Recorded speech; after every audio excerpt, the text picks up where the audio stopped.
You saw Quinnipiac just came out, and that was an amazing poll. That was the same thing, much, much higher, double and triple and quadruple many of these candidates. And the reason is people in this country are smart.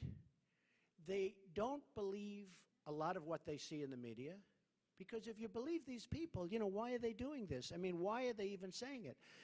You'd think that if somebody's good for the country, and I'll be great for the country, because I'm going to make great deals for our country, we don't win anymore. Our country doesn't win anymore.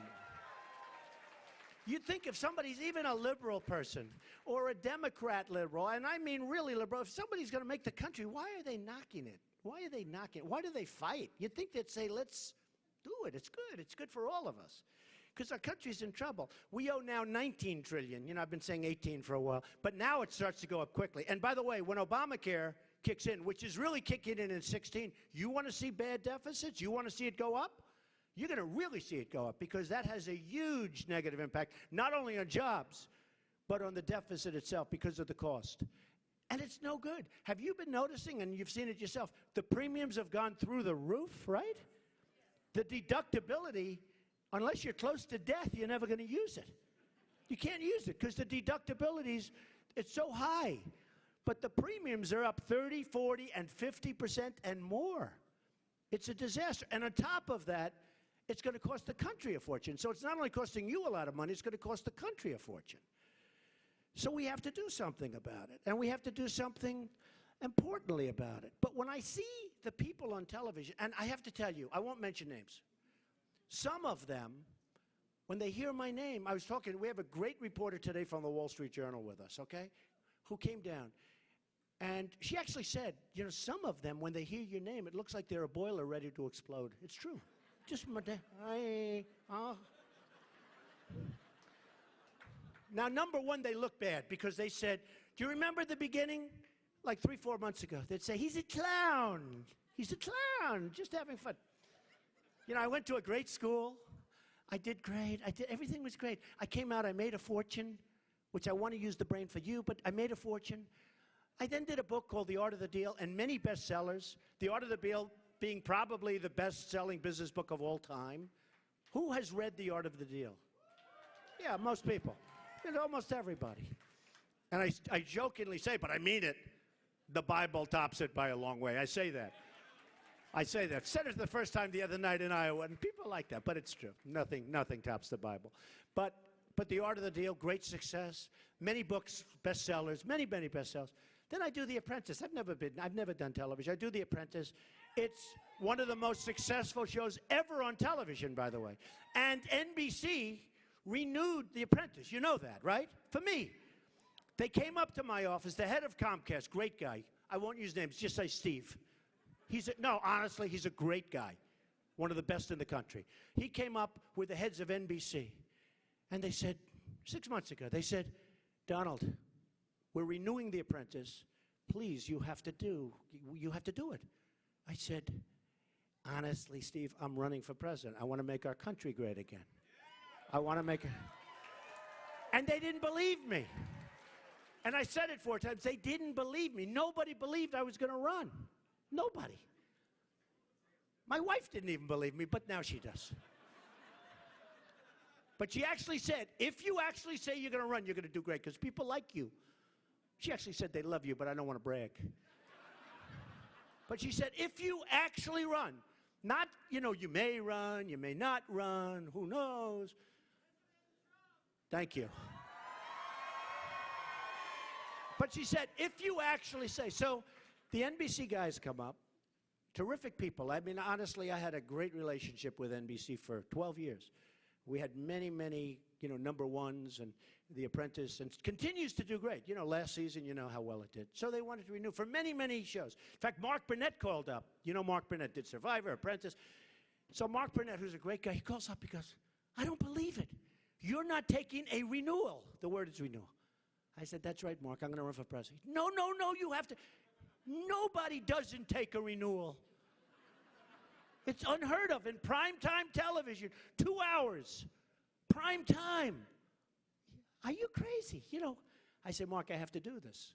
I've done so well in this country. I have to do it. We can save We can save our country. We can save our country. So anyway, the bottom line, NBC renewed it. I told them I'm not doing it, and then they finally believed me when I actually announced. And they don't like me anymore. It's amazing. They do not like me. But he says, too bad, too bad. Well, thank you. You know, the funny thing about The Apprentice, there have been 15 copies of The Apprentice. Every single one of them failed. So then a reporter said to me, why do you think that is? I said, because I'm special. And I was kidding. I was doing it sarcastically. I mean, I sort of meant it, to be honest, right? But I was sort of kidding, and they wrote it, and I hated the way it looked in writing. You know, it sounds good when you say it, but oh, it looks so bad. Okay.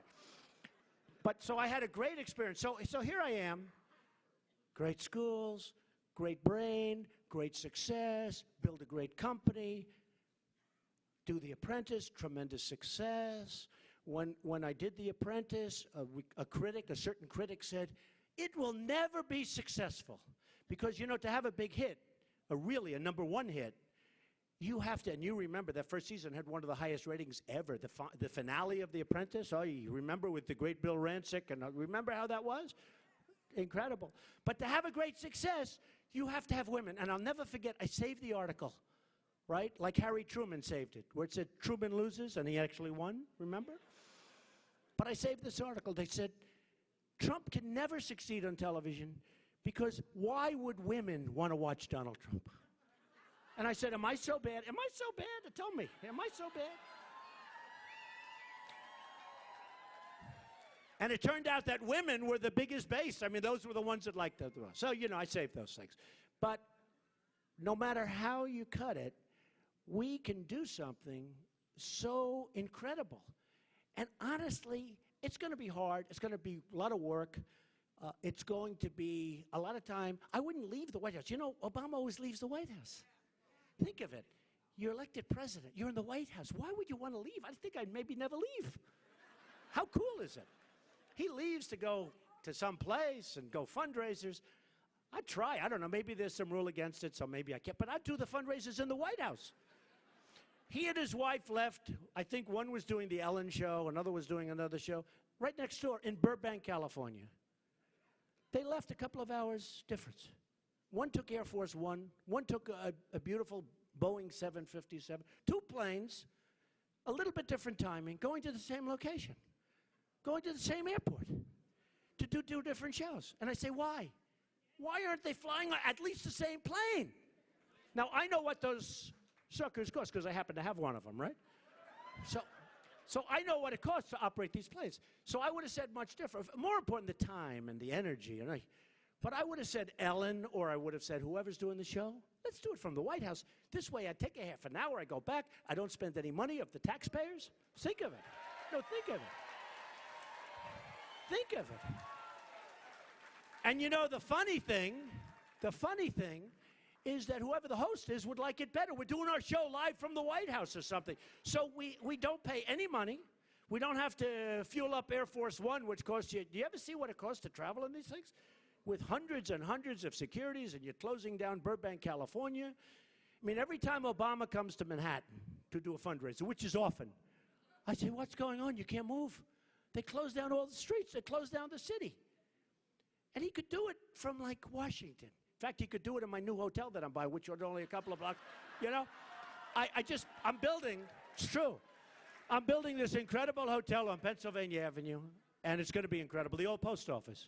And I actually got it from the Obama administration, which is hard to, people are saying, what's going on? How did Trump get it? One of the most heavily sought after buildings in the history of the General Services Administration, which owned it. You know, they're the ones that made the decision. And I got it, and we're building this phenomenal hotel, Trump International Hotel, right on Pennsylvania Avenue, directly between Congress and the White House, right? It's going to open just in time. Just in time. And by the way, listen to this one. We're under budget and ahead of schedule. Do you ever hear that from government? Way under budget. So we're actually going to be opening it, but it'll be great. But he can use my hotel. I'd let him use it free. You just come in, use it, go back to the White House. But you don't have to do that. But you say to yourself, why? You know, it's a mindset.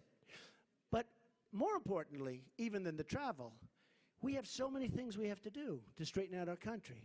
You don't want to waste time. You got to do this. You got to make deals. I've got the greatest deal makers in the world lined up to make deals for us. Carl Icahn, incredible guy, right? Incredible guy, great deal maker. I've got some of the best deal makers in the world. They're all calling me, too. You said, you didn't ask me. I have these guys calling me up, the best in the world. Now, I know the best. I also know guys that are overrated. I know guys that you haven't heard of that honestly are phenomenal. I know a lot that you have heard of that aren't really that good, that are overrated, in my opinion. But I have the best in the world, and they're calling me. They don't want money.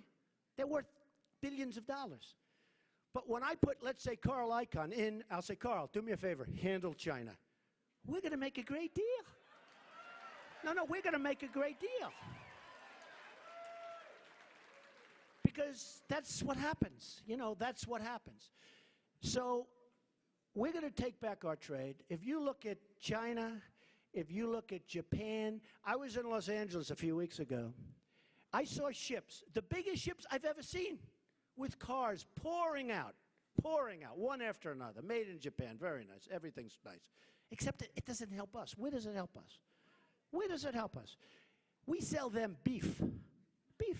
And then they don't want it because, you know, do you ever see what's going on over there? We sell the beef, it goes over there, and it's very perishable.